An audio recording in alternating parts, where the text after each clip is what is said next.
आज फिर हम आपके सामने हाजिर हैं सरफेस केमिस्ट्री को लेकर। पिछले क्लास में हम सरफेस केमिस्ट्री के कैटालिसिस के बारे में बता दिए थे। इसमें हम बताए थे कैटालिसिस का डिफिनेशन, उसका टाइप्स बताए थे, फिर adsorption theory of heterogeneous catalysis बता दिए थे। आज हम उससे आगे बताएंगे आपको एंजाइम कैटालिसिस। आप लोग कॉपी निकालिए।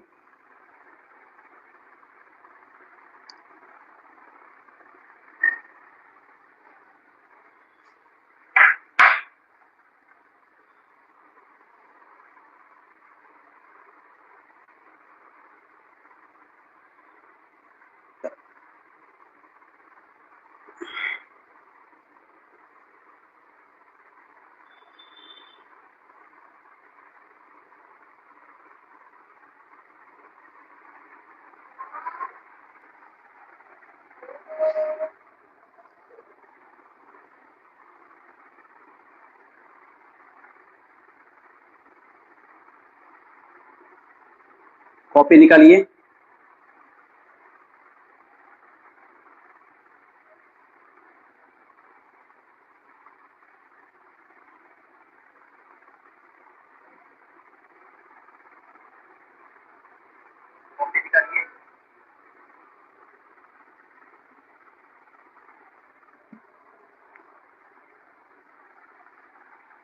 चलिए अब शुरू होइए। एंजाइम कैटालिसिस आज का हमारा टॉपिक है। आप जानते हैं कि एंजाइम हमारे शरीर के लिए बहुत ही इम्पोर्टेंट कंपोनेंट है। यह एक नाइट्रोजनस ऑर्गेनिक कंपाउंड है और सबसे बड़ी बात है कि एंजाइम एक प्रकार का प्रोटीन है। हम जितना भी प्रोटीन खाते हैं उसी प्रोटीन से हमारा एंजाइम बनता है। और ये भी समझ लीजिए कि एंजाइम किसी जीवित शरीर के अंदर ही बनता है। और जैविक क्रिया, जैसे शरीर के अंदर की क्रिया है, श्वसन है, पाचन है ना, चलने फिरने का काम होता है, या शरीर अंदर का जो भी वर्क करता है, सबके लिए एंजाइम जरूरी है। तो ये जितना भी एंजाइमेटिक रिएक्शन है सब के सब एंजाइम द्वारा कंट्रोल होता है। तो चलिए हम शुरू करते हैं एंजाइम कैटालिसिस।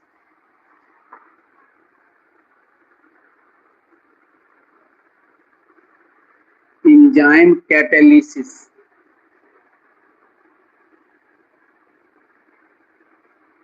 हिंदी में कहेंगे एंजाइम उत्प्रेरण। एंजाइम उत्प्रेरण कहते हैं इसको, ठीक है। एंजाइम उत्प्रेरण, हिंदी में भी इसको एंजाइम उत्प्रेरण कहते हैं, अंग्रेजी में कहते हैं एंजाइम कैटालिसिस। अब देखिए यहाँ सबसे पहले हम आपको फोकस करते हैं कि एंजाइम किसको कहते हैं। सबसे पहले लिखिए एंजाइम क्या है।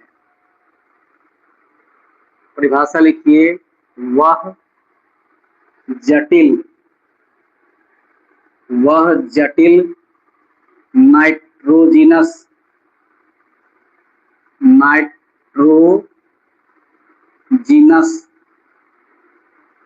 वह जटिल नाइट्रोजिनस कार्बनिक यौगिक जो जीवित शरीर में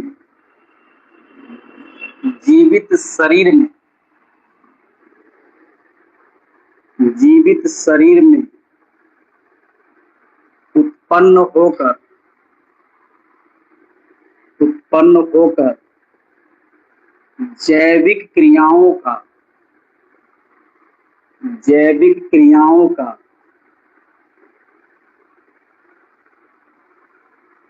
नियंत्रण करता है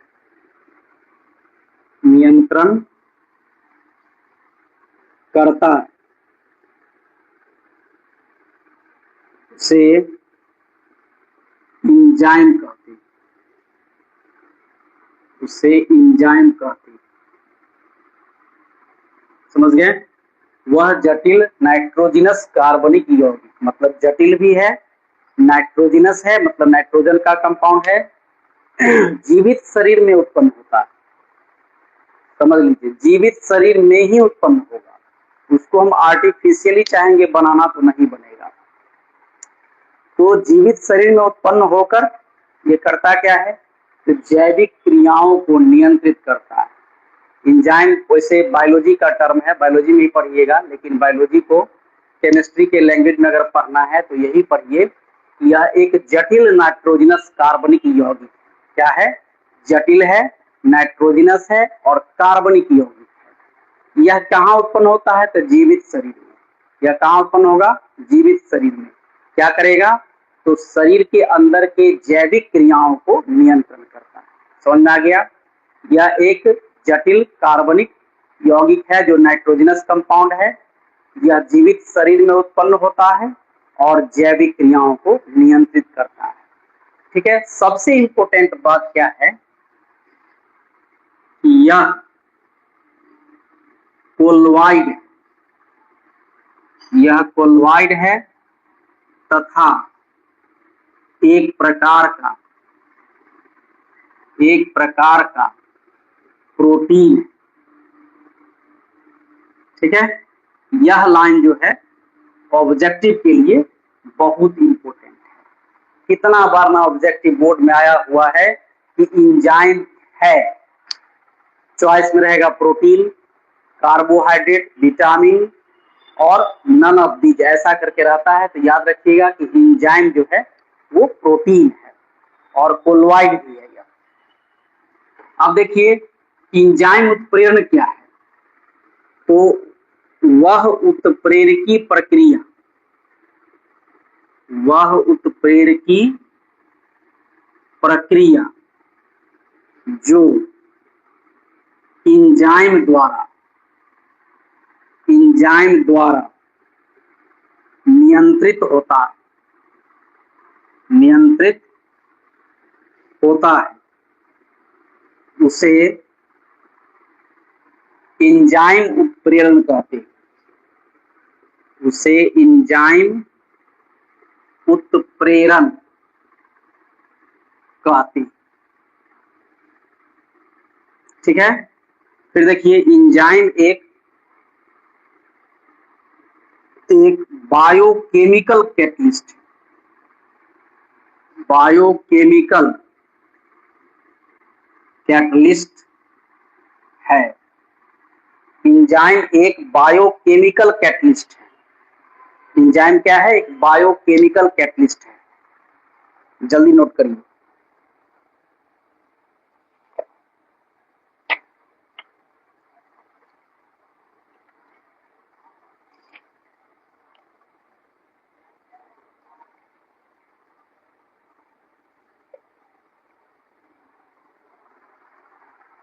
ठीक है। अब इसके कुछ एग्जाम्पल हैं, ये इंपॉर्टेंट है। अब देखिए इंपॉर्टेंट एग्जाम्पल,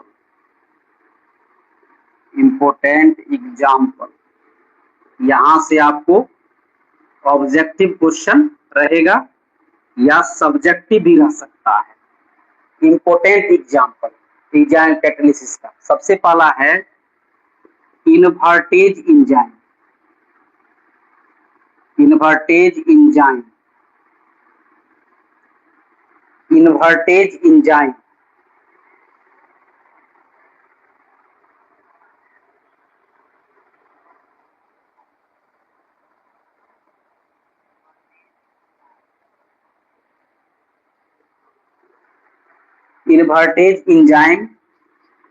सुक्रोज को ग्लूकोज तथा फ्रुक्टोज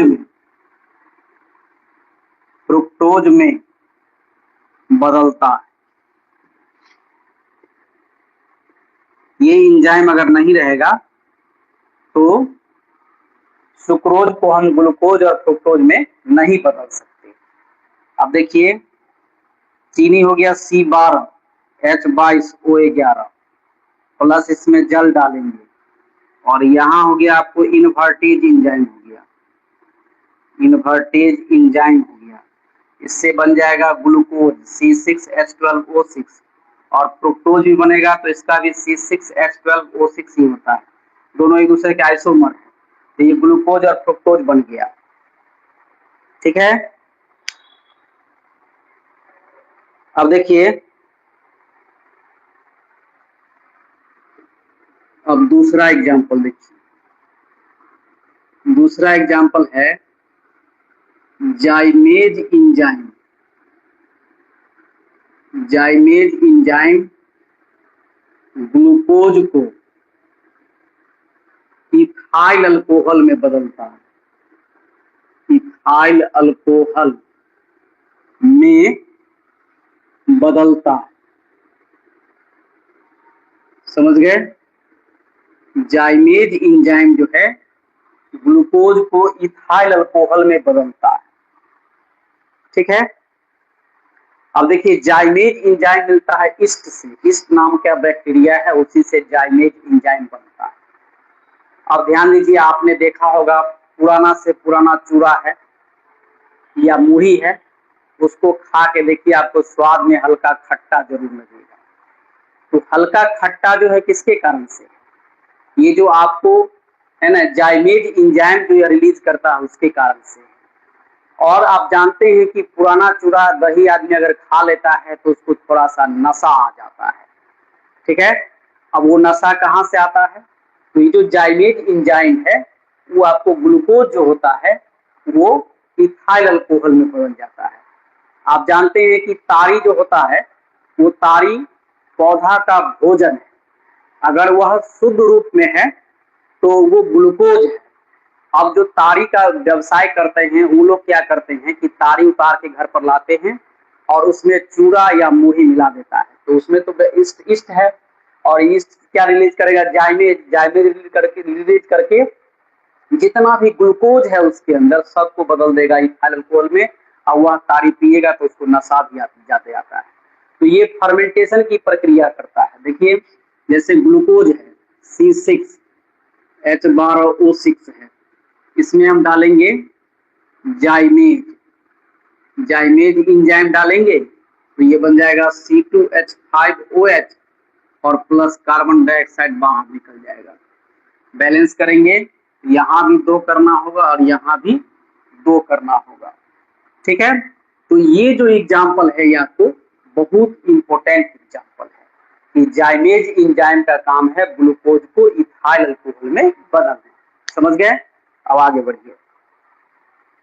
इसके बाद है डायस्टेज इंजाइम जो स्टार्च को माल्टोज में बदलता है। इसके बाद है diastase enzyme. Diastase enzyme. Diastase enzyme starch को माल्टोज में बदलता है। माल्टोज में बदलता है। ठीक है, अब जितना भी डायस्टेज इंजाइम है स्टार्च को, स्टार्च जो है हमारा पॉलीमर है, इसका स्ट्रक्चर आगे बताएंगे, इसका रिएक्शन भी आगे बताएंगे। तो डायस्टेज इंजाइम जो है स्टार्च को माल्टोज में बदल देता है।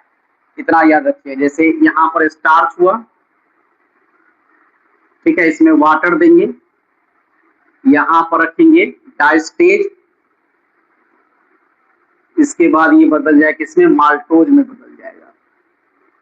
ठीक है, अब देखिए चौथा इन्वर्टेज इंजाइम।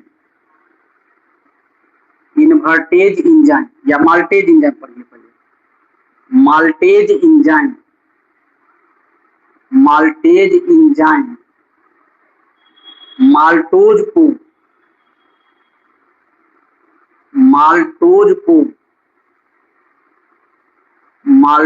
को ग्लूकोज में बदलता है। ग्लूकोज में बदलता है। ठीक है, माल्टेज इंजाइम माल्टोज को ग्लूकोज में बदलता है। तो माल्टोज हो गया C12H22O11 प्लस वाटर देंगे, यहाँ रहेगा माल्टेज। माल्टेज से हो जाएगा ये C6H12O6 हो जाएगा। तो इससे ग्लूकोज बन जाता है, 2 मॉलिक्यूल ग्लूकोज बनाता है। ठीक है।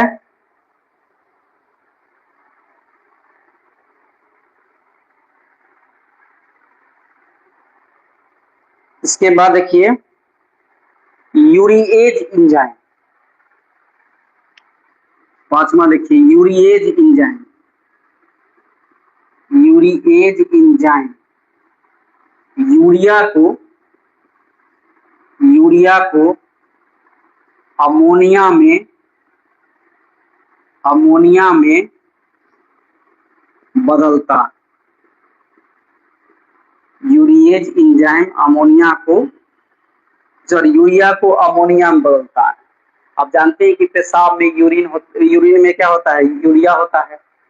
और अगर यूरिएज एंजाइम वहां आसपास में कहीं मिल गया एटमॉस्फेयर के हिसाब से, तो वो अमोनिया में बदल जाता है। तो किसी पब्लिक टॉयलेट में आप जाते हैं, वहां पर जो बहुत तगड़ा गंध लगता है, वो गंध किसका है, अमोनिया का है। इसलिए यूरिएज एंजाइम का ये काम है। तो यूरिया हो गया CONH2 का होल 2 प्लस हो गया वाटर, तो यहां हो गया आपको यूरिएज हो गया। ये क्या बदल देगा, तो अमोनिया में NH3 गैस में बदल देगा।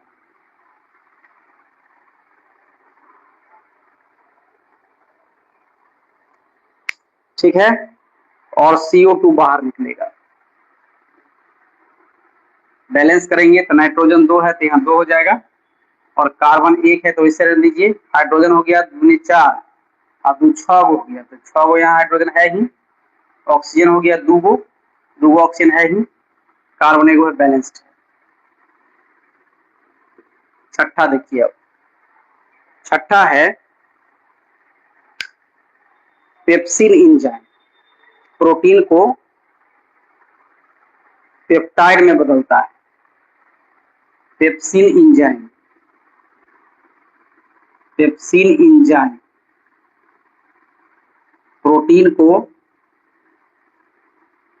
प्रोटीन को पेप्टाइड में बदलता है। प्रोटीन को पेप्टाइड में बदलता है।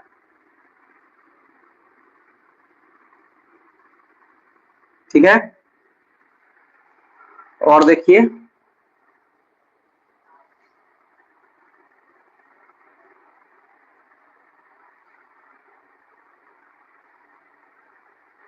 इधर वाला लिख लिए, नहीं लिखे तो स्क्रीनशॉट ले लीजिए।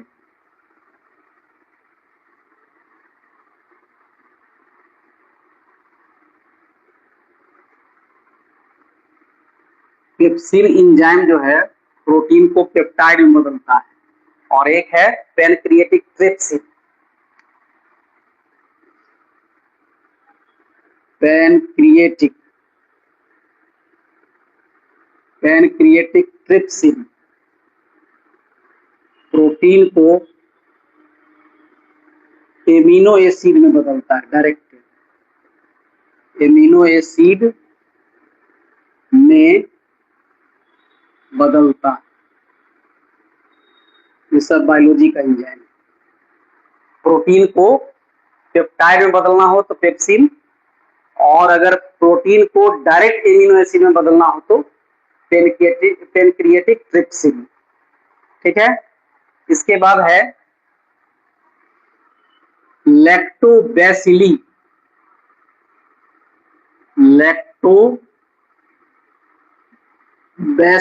एंजाइम। दूध को दही में बदलता है। दूध को दही में बदलता है। लैक्टोबैसिली एंजाइम जो है लैक्टोबैसिलस बैक्टीरिया से मिलता है, और यह दूध को डायरेक्ट बदलता है दही में। समझ गए? तो ये सब हो गया आपका इम्पोर्टेंट एंजाइम होगा। इसको याद कर लीजिएगा निश्चित, चाहे जैसे हो, याद करना है तो करना है, दूसरा कोई उपाय नहीं है। इसका कोई शॉर्टकट ट्रिक नहीं है, ये भी बता देते हैं हम आपको। पढ़ाई को एकदम शॉर्टकट ट्रिक नहीं बनाइए। ये आपको बरगलाने के लिए, लोग आपको अपने तरफ आकर्षित करने के लिए कुछ से कुछ अलर बलर करते हैं, लेकिन ये गलत बात है। ये आपको याद ही करना पड़ेगा। और जान लीजिए कि आपका कोई भी ऑब्जेक्टिव क्वेश्चन अगर आएगा ना, तो याद रखिएगा जितना 8 वो एग्जाम्पल है, इस 8 से 9वां एग्जाम्पल नहीं होगा। चाहे आपका नीट का एक क्वेश्चन हो या आपका जो है सो जी का क्वेश्चन हो या बोर्ड का क्वेश्चन हो, इसको आप हल्के में नहीं लीजिए। ये एनसीईआरटी का थ्योरी है, इसको आपको याद करना ही पड़ेगा। बिना याद किए कोई उपाय नहीं है। कोई महात्मा ऐसा धरती पर नहीं है जो आपको बिना याद किए हुए कहेगा कि चलिए हम आपको बिना याद करते ही सब कुछ करा देंगे। नहीं होगा, आपको याद करना ही पड़ेगा। आप अपने अंदर के शक्ति को पहचानिए और टूट पड़िए।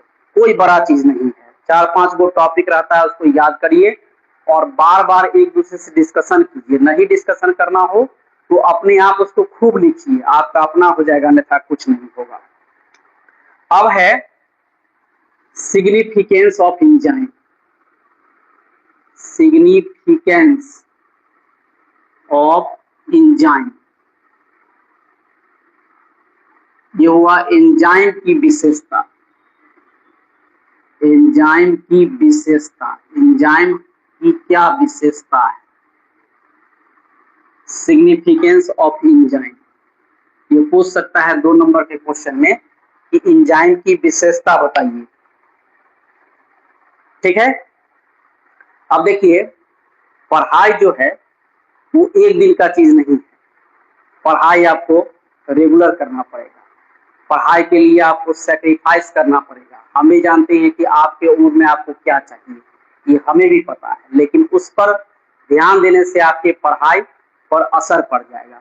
और जब पढ़ाई आपका अच्छा रहेगा तो जिस पर आप ध्यान देते हैं ना, वो खुद आप पर ध्यान देगा, अन्यथा आप कहीं के नहीं रहिएगा। एक बात जान लीजिए कि जवाबदेही जब आपके ऊपर आएगा ना, उस समय आपको चारों पृथ्वी दिखाई देगा। अभी तो आपको आंख पर पट्टी बंधा हुआ है, आप अभी गांधारी के रोल में हैं, आपको कुछ दिखाई नहीं दे रहा, आप धृतराष्ट्र के रोल में हैं। आपको लगता है कि आपका मोबाइल सब कुछ है, आपको लगता है कि आपका दोस्त ही सब कुछ है, लेकिन नहीं, ये सब एक दिन आपका साथ छोड़ देगा और आप कहीं के नहीं रहिएगा। सिर्फ पढ़ाई पर भिड़े रहिए, आपका सब कुछ ठीक रहेगा। जो भी विद्यार्थी इस पर नए होंगे वो चैनल पर जाकर के उसको सब्सक्राइब कीजिए, और सब्सक्राइब करने के बाद जितना भी लाइव क्लास चलता है, लाइव क्लास ज्वाइन कीजिए। लाइव क्लास ज्वाइन कीजिएगा, जो भी दिक्कत होगा अभी आप कमेंट करिएगा, हम उसका जवाब देंगे। लेकिन लाइव क्लास नहीं जुड़ते हैं तो आप वीडियो देखिए, वीडियो देख करके कॉपी तैयार कीजिए, कॉपी तैयार करके जो क्वेश्चन आंसर है उसको बनाइए, थ्योरी देखिए। 1 आध महीना के बाद जो है ना, हम आपको एक टारगेट क्लास लेके आएंगे, जिस टारगेट क्लास में क्या होगा कि आपको बोर्ड में जो क्वेश्चन पूछेगा उसी का क्वेश्चन आंसर हम समझाएंगे, है ना। आपको हर तरह से हम तैयार कर देंगे। भगवान करेगा आप टॉपर बनिए। हमारा तो उद्देश्य यही रहता है कि मेरा हर विद्यार्थी टॉपर बन जाए। लेकिन आप लोगों में पता नहीं कि आप 16-17 साल का उम्र होगा अभी आपका, और उसमें जो है 80 साल का खून बहता होगा, तो आलस तो आपको भरा हुआ है। आलस ही आपका गुण है जो आपको खाया जा रहा है, और तनी मनी जो कसर है वो मोबाइल पूरा कर देता है। इसलिए मोबाइल पर रील्स देखने से कोई फायदा नहीं है। रील्स जितना देखेगा आपका जो मेमोरी है डिग्रेड करेगा, आप मेमोरी घट जाएगा आपका, आप कहीं के नहीं रहिएगा। चलिए, हम लोगों का काम रहता है बता देना, विद्यार्थी का काम रहता है उस पर अमल करना, नहीं अमल करना, पढ़ना समझना, परिणाम आपके सामने है। हम लोगों को तो अपना जीवन जी लिए, हम लोगों को पता है कि क्या होने पर क्या होता है, लेकिन आप एक्सपेरिमेंट करके देखिए, आपको फायदा होगा तो बताइएगा हमको। सिग्निफिकेंस पहला क्या है? यह अति विशिष्ट होता है। यह अति विशिष्ट होता है। अब इसको समझिए, अति विशिष्ट का क्या मतलब होता है। जैसे आप मानते हैं कि एक ताला है, उसका स्पेसिफिक चाबी ही होता है, उस ताला को वही चाबी खोल सकता है, अन्यथा दूसरे से नहीं खुलेगा। तो कहने का मतलब क्या है कि जैसे मान लीजिए हम उदाहरण देते हैं जाइमेज का। जाइमेज का काम है ग्लूकोज को अल्कोहल में बदलना, इथाइल अल्कोहल बदलना, यह काम जाइमेज ही करेगा। अब चलिए, जाइमेज से नहीं समझ में आया आपको, जैसे दूध है, दूध से आपको दही में बदलना है, तो आपको क्या चाहिए? लैक्टोबैसिली एंजाइम चाहिए। इसके अलावा दूसरा से काम चलेगा? नहीं चलेगा। इसलिए यह अति विशिष्ट होता है। आप भी चाहते हैं कि आपका दोस्त जो है अति विशिष्ट हो, लेकिन ऐसा नहीं हो पाता है। आप भी चाहते हैं कि आपके जितने भी सर्किल में है सब विशिष्ट रहे, लेकिन नहीं रह पाता है, आप भी नहीं रह पाते हैं। लेकिन यह एंजाइम आपको आपके साथ धोखा नहीं देगा। एंजाइम जो होगा अति विशिष्ट होगा, यह दूसरे पर काम नहीं करेगा। ठीक है,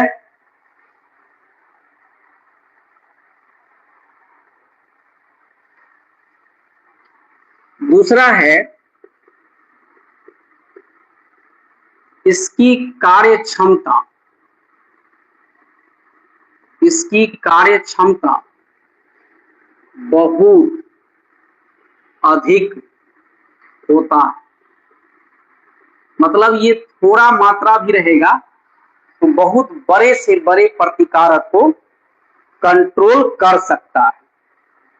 इसकी थोड़ी मात्रा भी जो है बड़े बड़े प्रतिकारक को कंट्रोल करता है। जैसे मान लीजिए एक बड़ा सा टैंक ले लीजिए, उसमें दूध भर दीजिए, एक बूंद जाके सिर्फ नींबू गिरा दीजिए, देखिए पूरा का पूरा दूध फट जाएगा।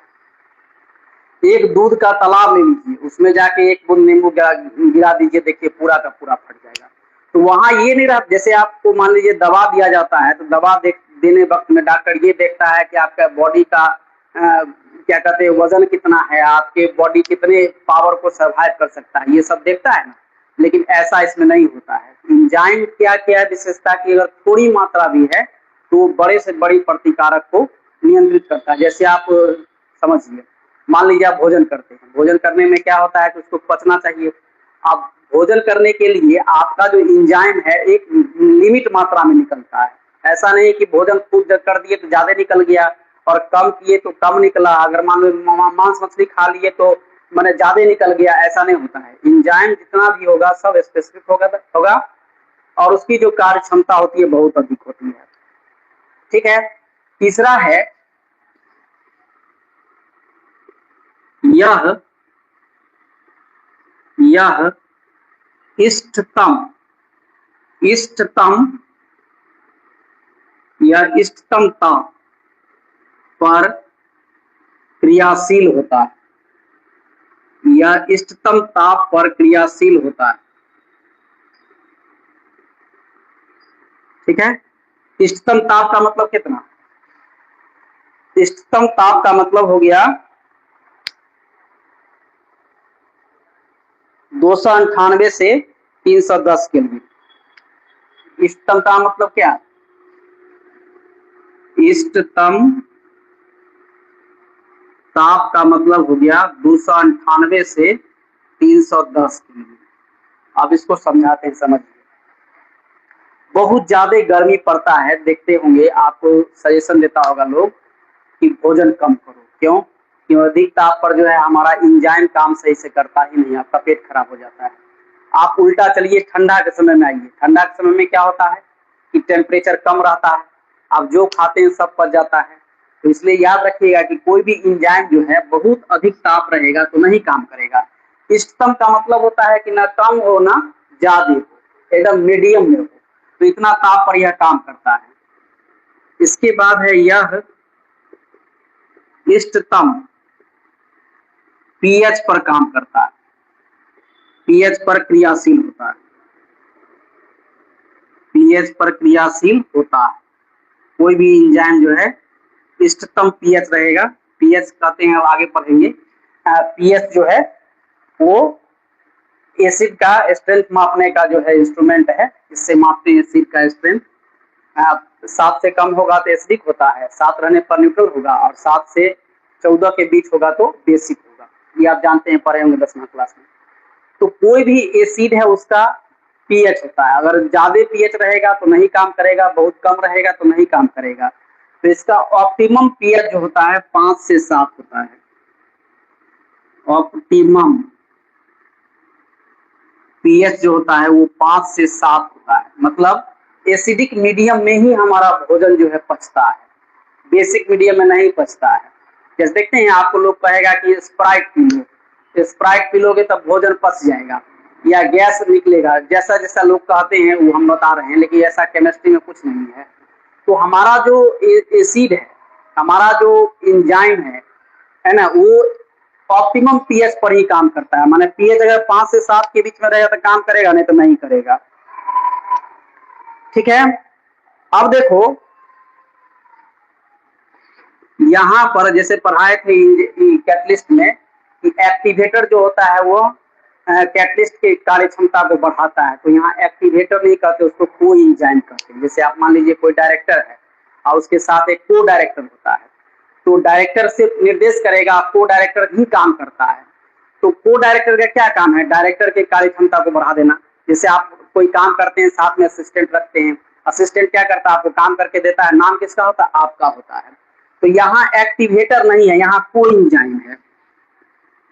को एंजाइम के द्वारा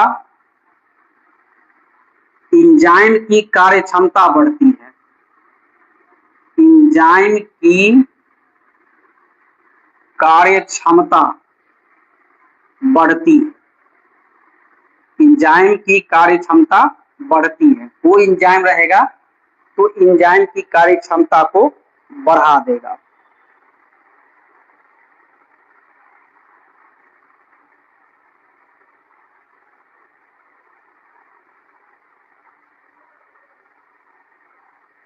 अब देखिए, विषकारक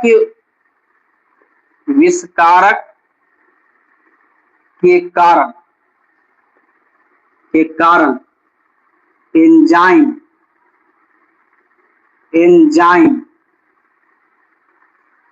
की कार्य क्षमता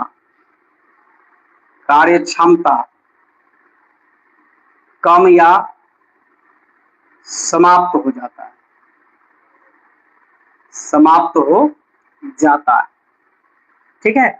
अब देखिए विषकारक क्या हुआ, विषकारक भी पढ़ाए हैं आपको। इसका काम है जो रिएक्शन हो रहा है उसको बंद कर दे या नहीं तो कम कर दे। जितना भी पॉइजन आप पी लेते हैं या खा लेते हैं, वो क्या करता है? जितना भी एंजाइम है उसकी क्रियाशीलता को बंद कर देता है। जब जैसे मान लीजिए किसी कंपनी में आप गए और जितना भी वर्कर है सारे के वर्कर को काम करना बंद कर दीजिएगा तो क्या होगा? कंपनी बैठेगा कि नहीं बैठेगा? तो उसी तरह से विषकारक जो होता है हमारे एंजाइम की क्रियाशीलता को कम करता है या समाप्त कर देता है। ठीक है। तो ये हो गई एंजाइम की विशेषता। इसको उतार लीजिए।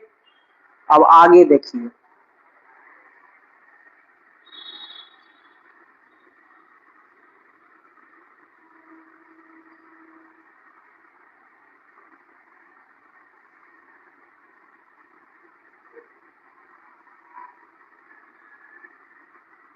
आपको जितना भी अगल बगल से कॉपी मिलाना होगा मिला लीजिएगा। आप देख लीजिएगा कि जितना थ्योरी या जितना कॉन्सेप्ट जिस सिस्टम से जिस ढंग से या अच्छे ढंग से हम लिखा देते हैं आपके अगल बगल के किसी के कॉपी में नहीं हो सकता है। ठीक है। अब अगला टॉपिक है enzyme catalysis, mechanism of enzyme catalysis. Mechanism of enzyme catalysis. ठीक है। एंजाइम उत्प्रेरण की क्रिया विधि, एंजाइम उत्प्रेरण की क्रिया विधि। ठीक है। ये बहुत ही इंपॉर्टेंट है, आपको 2 नंबर के क्वेश्चन में ये आ सकता है। जहां जहां भी वीवीआई लिखते हैं अगर आप उसको छोड़ करके सिर्फ वीवीआई पर टूट पड़िएगा तो भी आपको फर्स्ट डिवीजन से कोई नहीं रुक सकता, आप आसानी से पास कर जाइएगा। लेकिन आपको अगर डिवीजन लाना है, आपको अगर कुछ करना है, कुछ यूनिक बनना है तो पूरा सिस्टम पर ध्यान देना पड़ेगा। अब एंजाइम उत्प्रेरण की क्रिया विधि क्या है? अब यहाँ पर ये बताया जाएगा कि आखिर एंजाइम करता काम कैसे है, कैसे काम करता है एंजाइम, इसको कहते हैं हम क्रिया विधि। अब देखिए इसकी तुलना किया गया है ताला चाबी से किया गया है। ठीक है। कि जितना भी पदार्थ है सब में एक खांच बना होता है। जैसे मान लीजिए ये पदार्थ है, इसमें एक इस तरह का खांच बना हुआ है, ये हमारा पदार्थ है। अब दूसरा कोई एंजाइम आएगा तो उसका खांच भी इसी तरह से बना होगा। ये अब ये एंजाइम हो गया, समझ गए? जो पदार्थ है उसका एक विशेष खांच होता है, माने कोटर उसको कहते हैं, कैविटी कहते हैं। वो बना होता है। अब उसके खांच में एडजस्ट होने वाला इंजाइम रहता है, स्पेसिफिक है। ये इंजाइम आएगा, दोनों आपस में सटेगा, तो ये जो रिएक्टेंट है, ये जो रिएक्टेंट होगा उसको किसमें बदल देगा? प्रोडक्ट में बदल देगा। ठीक है। और जान लीजिए बायोलॉजी में रिएक्टेंट को कहते हैं सबस्ट्रेट कहते हैं। क्या कहते हैं? सबस्ट्रेट। क्या कहते हैं? सबस्ट्रेट कहते हैं। तो बायोलॉजी में जो है रिएक्टेंट नहीं होता है, वहां सबस्ट्रेट होता है। तो सबस्ट्रेट में अगर इंजाइम जुड़ेगा तो आपस में रिएक्शन करा करके सबस्ट्रेट को वो प्रोडक्ट में बदल देता है। और ये भी जान लीजिए इस दोनों का जो कॉम्बिनेशन है, किसका? इंजाइम का और आपके पदार्थ का जो कॉम्बिनेशन है वो ट्रांजिशन स्टेट में पहुंचते ही प्रोडक्ट बन जाता है। इसका काम है सिर्फ प्रोडक्ट बना देना, फिर उसमें से हट जाना। जैसे चाबी का काम क्या है? ताला खोल देना, फिर उसमें से निकल जाना, फिर ताला को बंद करेगा, उसमें से निकल जाएगा। तो इंजाइम जो है हमारा एक उत्प्रेरक है जो रिएक्टेंट को बदलता है किसमें? प्रोडक्ट में। इसी विधि को कहते हैं मैकेनिज्म कहते हैं। देखिए इसका पहला पॉइंट, प्रत्येक सबस्ट्रेट में एक कैविटी होता है। कैविटी होता है। प्रत्येक सबस्ट्रेट में एक कैविटी होता है। दूसरा पॉइंट, इसी कैविटी के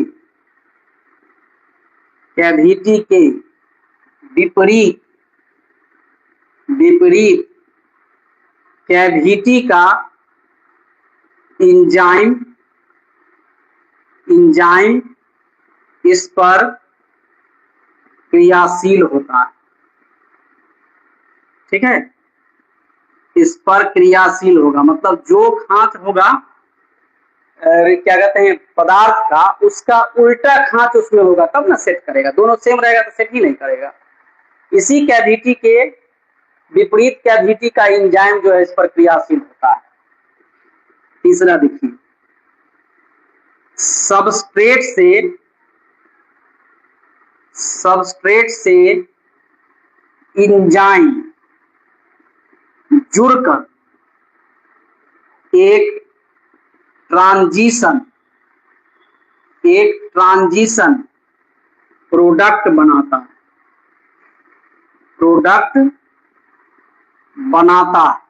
ठीक है। अब देखिए सबस्ट्रेट हो गया S, इंजाइम हो गया E, ये दोनों मिलकर के SE बना देगा। इसका नाम है ट्रांजिशन स्टेट। ट्रांजिशन स्टेट जो होता है वो बहुत कम समय के लिए होता है और इसके बाद जो है प्रोडक्ट का निर्माण हो जाता है। ठीक है। चौथा है इंजाइम प्रतिक्रिया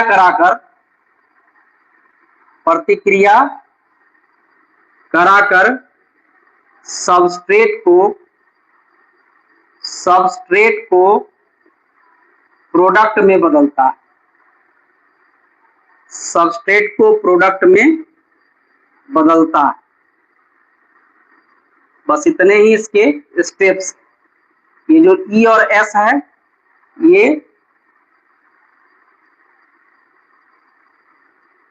S और E जो है ये बदल जाएगा P में, आप प्लस बन जाएगा E में।